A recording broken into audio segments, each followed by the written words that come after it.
બોટાદ જિલ્લાના રાણપુર પાસે લીંબડી રોડ ઉપર આવેલ શ્રીજી વિદ્યાધામ શ્રી સ્વામિનારાયણ ગુરુકુળ ખાતે બિરાજતા બાળ સ્વરૂપ શ્રી ઘનશ્યામ મહારાજનો પંચાબ્દી મહોત્સવ યોજાશે.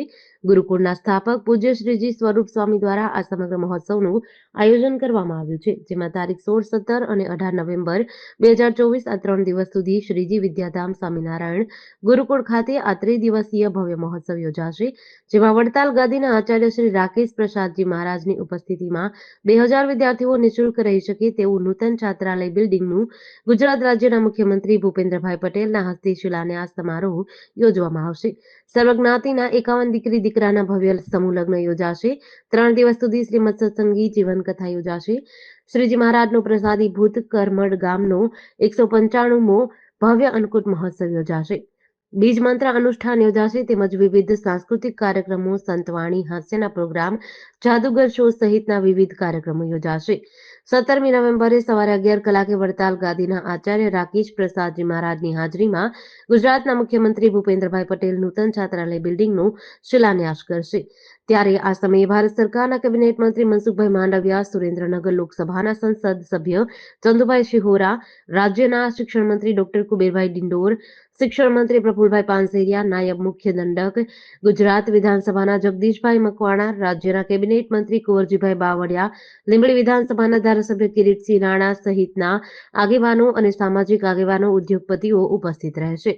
ત્યારે સ્વામિનારાયણ સંપ્રદાયના ધામધૂમથી સંતો મહંતો પધારશે અને રૂડા આશીર્વાદ પાઠવશે.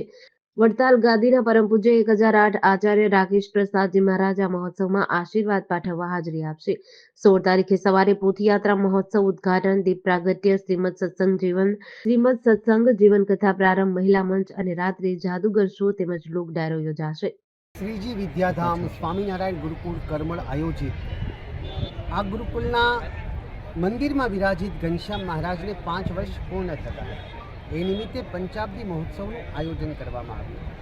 આ ગુરુકુળ છેલ્લા 3 વર્ષથી 51 દીકરીઓના સમૂહ લગ્નનું સુંદર મજાનું કામ કરી રહ્યું છે. આ જ ગુરુકુળની અંદર આ જ પરિવારનો કહેતા આપણા ભારત વર્ષનો કોઈ પણ વ્યક્તિ એ શિક્ષિતથી વંચિત ન રહે એના માટે આ ગુરુકુળે 2000 વિદ્યાર્થી પણ વધુ રહી શકે એના માટે ભવ્ય ગુરુકુળનું નિર્માણ, ભવ્ય વિદ્યાર્થી ભવનનું નિર્માણ કરવાનું આજે નક્કી કર્યું હતું. અને આપણા ગુજરાત રાજ્યના મુખ્યમંત્રી શ્રી મૃદુ અને મક્કમ મુખ્યમંત્રી એવા ભૂપેન્દ્રભાઈ પટેલ એમના હસ્તે આજે આ મહોત્સવનો, આ બિલ્ડિંગનો શિલાન્યાસ મહોત્સવ થયો છે.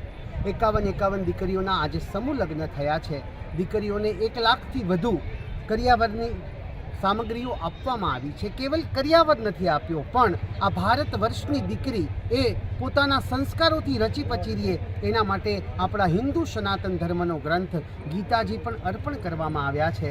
અને ભગવાન સ્વામિનારાયણે જે શિક્ષાપત્રી રચી છે, જીવન જીવવાની અનમોલ જડીબુટી એટલે શિક્ષાપત્રી, એ શિક્ષાપત્રી પણ આપવામાં આવી છે. દીકરીઓ સંસ્કારોથી પોતાનું ગ્રહસ્થ આશ્રમ વ્યતીત કરે એના માટેના આશીર્વાદો પણ આજે આપવામાં આવ્યા છે. આજે વડતાલ પીઠાધીશ્વર પરમ પૂજ્ય ધર્મધુરંધર 1008 આચાર્ય શ્રી રાકેશ પ્રસાદજી મહારાજ એમનું પણ આગમન થયું હતું. એમના હસ્તે અને મુખ્યમંત્રી સાહેબના હસ્તે શિલાન્યાસ વિધિ થયો છે. સ્વામિનારાયણ સંપ્રદાયના સમર્થ સંતો એ પણ આવ્યા હતા. અમે પ્રશાસનનો, મીડિયાનો અને આ વિસ્તારના તમામ ધર્મપ્રેમી જનતાઓનો શ્રીજી વિદ્યાધામ સ્વામિનારાયણ ગુરુકુળ વતી ખૂબ ખૂબ આભાર વ્યક્ત કરીએ છીએ. આપના સહયોગથી જ અમારો આ મહોત્સવ એ રંગે ચંગે સંપન્ન થયો છે. ધન્યવાદ. JDC ન્યૂઝ સાથે કલ્પેશ વાઢેર, સુરેન્દ્રનગર.